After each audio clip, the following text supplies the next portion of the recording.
आया था। पर पंकज का और पढ़ने की इच्छा थी, पर वो अभी नहीं हो सकता सोचकर तुरंत नौकरी ढूंढने में लग जाता है। डिग्री में पंकज के दोस्त अभिराम के पिताजी एक होटल में शेफ रहने से अभिराम को उनके रिकमेंडेशन से उनके असिस्टेंट की नौकरी मिलती है।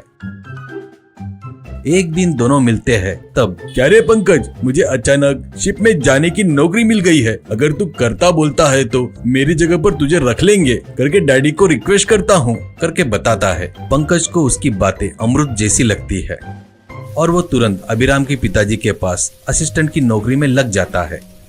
पंकज के घर में सभी खुश होते हैं। तब पंकज के पिताजी, सॉरी बेटा, तेरी आगे की पढ़ाई पूरी करने में असमर्थ हो गया हूँ, ऐसे कहता है। तो पंकज, आप उदास मत हो पिताजी, मेरे 8 घंटे की ड्यूटी होने के बाद बाकी का समय खाली ही रहूंगा करके सिविल्स की तैयारी करता हूँ, इसलिए फीस भी भर दिया हूँ मैं। क्या है तो एक बार कोशिश करता हूँ बस, ऐसा कहता है।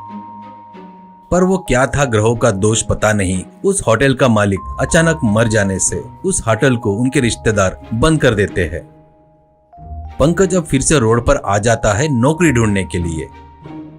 उसके पिताजी पंकज से, दुखी मत हो बेटा, 1 साल तक काम करके होटल में सभी टेस्टी डिश कैसे बनाना सीख गया ना, अब नौकरी के लिए कहीं जाना भटकना नहीं। मेरी पेंशन के पैसों में से कुछ पैसे निकाल कर देता हूँ। अपने गांव के होटल बाजार में तो एक गाड़ी लगाकर अलग अलग प्रकार के आइटम बनाकर बेचकर धंधा लगा। मुझे तुझ पर और तेरे टैलेंट पर पूरा भरोसा है बेटा। किसी के नीचे काम करने की नौकरी ढूंढने से अच्छा यही है, ऐसा कहता है। पंकज, ठीक है पिताजी, थैंक यू, ऐसा कहता है।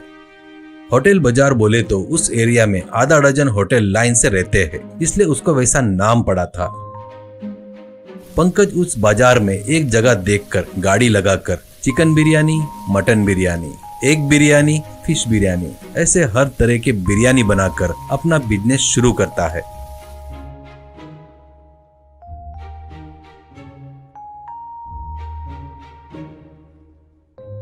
शुरुआत में थोड़ा डल था, पर धीरे धीरे बाद में पंकज बनाए सो आइटम बहुत टेस्टी रहने से वो लोग ये देखकर होटल जाएंगे करके आने वाले कस्टमर पंकज के गाड़ी के पास आकर, अरे वाह क्या टेस्टी है, कहते हुए खाते रहने से उसका बिजनेस बहुत बढ़ जाता है।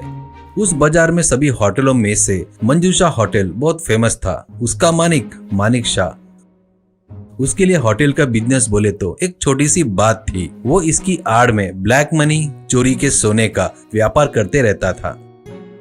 उस होटल में कुछ लोग सूटकेस लेकर आना और जाना चलते रहता है। अब पंकज की गाड़ी की वजह से मंजूषा होटल का बिजनेस बहुत कम हो जाता है। ये मंजूषा होटल के मालिक को ये देखकर बहुत गुस्सा आता है। इसके गाड़ी को कैसे भी करके वहां से उठा देना करके एक निर्णय लेता है। उस एरिया के इंस्पेक्टर को बुलाकर, वो पंकज करके है ना गाड़ी वाला, वो खाने में सब कुछ डुप्लीकेट मिला रहा है, खास करके मिलावटी मसाले, करके बताता है। इंस्पेक्टर, आप क्यों टेंशन ले रहे हो बॉस, मेरे रहते हुए, ऐसा बोलकर मानिक शाह ने दिए हुए 1000 रुपए जेब में रखकर पंकज के पास जाकर, तू जो खाना बेच रहा है ना वो मिलावटी है करके कंप्लेंट आई है, बोलकर गाड़ी के ऊपर का मसाले का डब्बा लेकर कांस्टेबल को देकर, इसे लैब में ले जाकर टेस्ट करवाओ, इसमें कुछ मिलावटी है करके पता चले तो इसकी गाड़ी को यहाँ से हटाना पड़ेगा, करके कांस्टेबल को आंख मारता है। ये सब पंकज समझ जाता है। तब अगले दिन से पंकज की गाड़ी वहाँ नहीं रहती।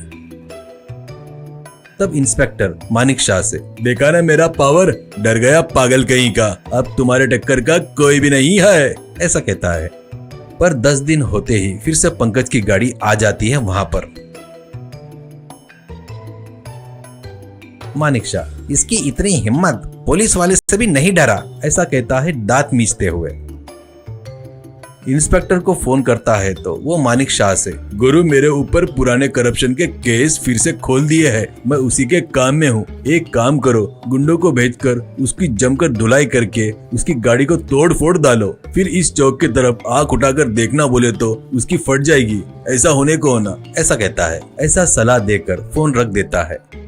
पंकज काम में बिजी रहते वक्त 4 गुंडे आकर क्या है तेरे पास कहते हैं तो पंकज आराम से आइटम देखकर बताता है। तो एक गुंडा ये क्या तू सब बेचता है करके तेरे पास कोई भी चीज नहीं है, ऐसा नहीं हो सकता करके सब बता रहे हैं। ठीक है, तू अपने गाड़ी पर के स्टॉप पर बर्तन रखकर यहीं पर बनाकर बेच रहा है ना, तो मुझे तुरंत झींगा फ्राई चाहिए, बना कर दे, ऐसा कहता है। तो बाजू वाला वैसे ही मुझे डायनासोर की करी चाहिए, ऐसा कहता है। तो पंकज बगैर घबराए अरे सॉरी वो आइटम मेरे पास नहीं है, बनाकर भी नहीं दे सकता, जो है वो लेकर खाओ, ऐसा कहता है। वो हमने पूछे तो नहीं बोल रहा है, ऊपर से सलाह भी दे रहा है क्या, तेरी ये फालतू की सलाह, कहकर पंकज की गाड़ी को चारों जन हवा में उछालकर जमीन पर पटकते हैं। पूरे वस्तुएं और खाना सब इधर उधर बिखर जाते हैं।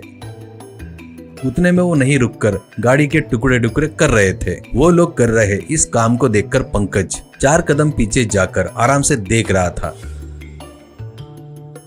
फिर वो फोन निकालकर हेलो मैं डीएसपी पंकज बोल रहा हूँ, 5 मिनट में तुम लोग यहाँ पहुँचो करके बोलता है। वो गुंडे गाड़ी के टुकड़े टुकड़े करने में लगे थे तो एक पुलिस जीप वैन आकर रुकती है। जीप में से एएसपी पुलिस उतरकर पंकज को सैल्यूट करके उन गुंडों को मारते हुए ले जाकर वैन में चढ़ाते हैं।